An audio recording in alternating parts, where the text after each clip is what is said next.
bring us on this live feed. Uh, I'm very happy to be part of this. It's an initiative that is there so that we can all sometimes think about our past. This is definitely more current affairs show, and the show is going to be there for a long time because it's not just one man affair, it's a team that is putting it in place. So here we look at the politics of our history and the history of our politics. It's going to be a national and global perspective. The program is History in Perspective. And my name is Ferdinand Mbum, and I am here to lead. And I know that a lot of you are also willing to lead so that you can look at your past, what has happened in the past, and fathom how your future will look like. So I'm very happy that we are doing this together. And the way we are going to do it is to look at every single month of the year and look at the important issues that happen nationally and globally. We'll discuss them, you will make your contributions, and we will discuss, it's a class, just like a class of history, a class of current affairs, where definitely we'll be learning from each other, and we are going to look at events of August, September, October, and November. Yes, we are now in the month of November. And nationally, since I am setting up this speech from Nigeria, I will look at situations as they concern Nigeria first, before I go internationally. Because sometimes it's very good to also look at international politics. We'll look at leadership. We'll look at leadership at international level, and we'll look at our politics at international level too, just as we look at our own as it happened with us. Yeah, for students of history, you are all aware that the military, whether we like it or not, the military has played a very important part in Nigeria's political history. Right from the 16th of January 1966, when Nigeria had a first military leader in the person of Major General Johnson Thomas Aguiyi, to 1999, when Nigeria had a first and last military leader in the person of Abdul Salami Abubakar. We've had interesting scenarios, very, very interesting leadership puzzles, very interesting situations that really come to define who we really are today. So, part of what happened in August, is the change of government in 1985. On the 27th of August 1985, Major General Ibrahim Badamasi, who was then Nigeria's Chief of Army Staff, and a team of young military officers from the Armored Corps decided to overthrow the military head of state then, the person of Major General Muhammadu Buhari. And Buhari's government was deposed, and Buhari government took over. And Buhari made lots of promises to Nigerians that was not able to fulfill in his attempt to sanitize the situation. According to what he said when he took over power, that the previous government of his immediate boss was not doing well. He put a rating of situations and rating of reasons why he and his friends had to take over. But was there any change? Was there any major change? Well, these are some of the issues that we will be looking at. And also in August, we had other issues, both nationally and internationally, that we will be discussing when the program takes full stage from next week. Then in September, we have issues, national issues, that we will discuss about in September, and two issues come to mind. One, we'll discuss NANS, that is the National Association of Nigerian Students, as a tragedy befell on the 1st of September 1999. Then we'll also discuss the Ejigbo plane crash of 1992, where over 200 army officers took off from Lagos, traveling to Kaduna.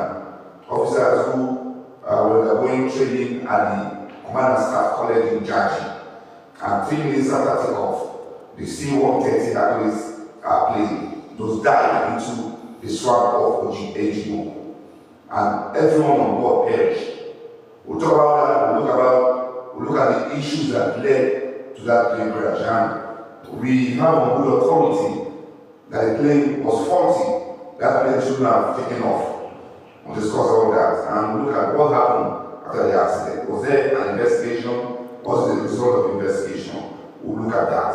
That happened on the 27th of September 1992. Then, on the 1st of September 1999, 7 members of NANS, the National Association of Nigerian Students, were traveling from the Ambuzali University in Ekoma, in Edo State, to the Federal University of Agriculture in Makurdi to effect the reinstatement of 12 student activists who were rusticated by the university's vice chancellor for student activism. On the journey was the president of the National Association of Nigerian Students, Comrade Moses Osakide, and several others. On that car, we also had David Kwanga. We had the likes of Agada Vincent Agada, who was then the president of the student union government at the University of Jos. Others were Olamide Olatunji, Kennedy Tabuko, Vincent, Austin Ekwerare, and Olumide Babalola. Were all in that vehicle, and the vehicle had an accident at the Makudi Road as they were trying to dodge a pothole. The president of NANS, Moses Osakide, died on the spot, and the minister of Baba died on the way to the hospital in the hands of Comrade Olamide Olatunji.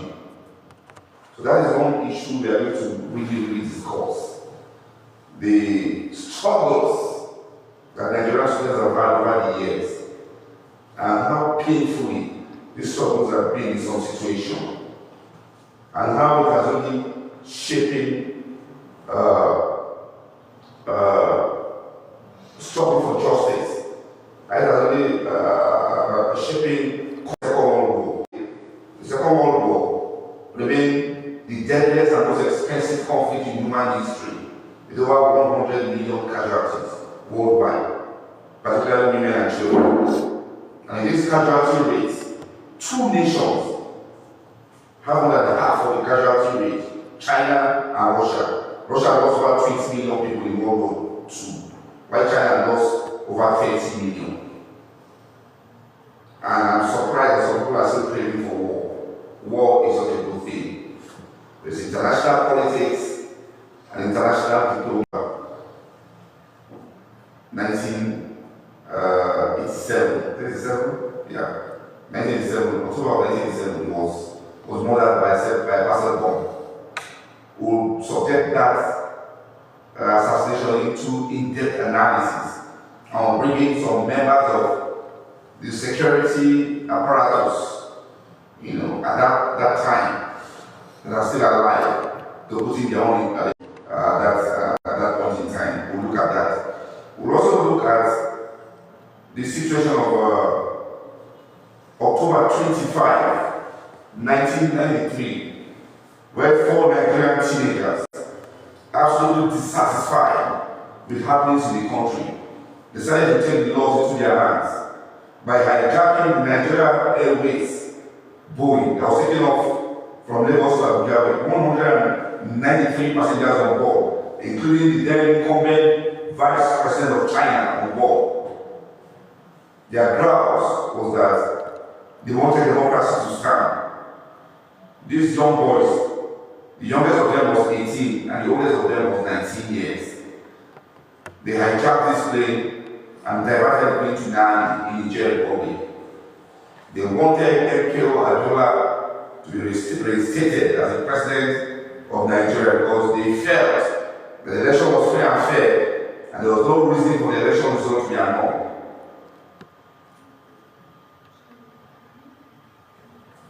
So that situation is a complete spectacle on its own. I know a lot of Nigerians are not aware of that, but there's a movie, Hijack 93, that was produced by Lancelot in Marseille. And I think that movie is on Netflix that also told that story. So we're going to discuss about that. 4 Nigerian teenagers who took the laws into their hands by hijacking a plane.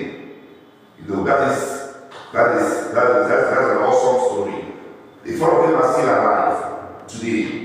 We'll try and contact some of them so that they'll give us their own side of the story. And we'll give them motivation to take that daredevil step. The 4 of them are still alive today.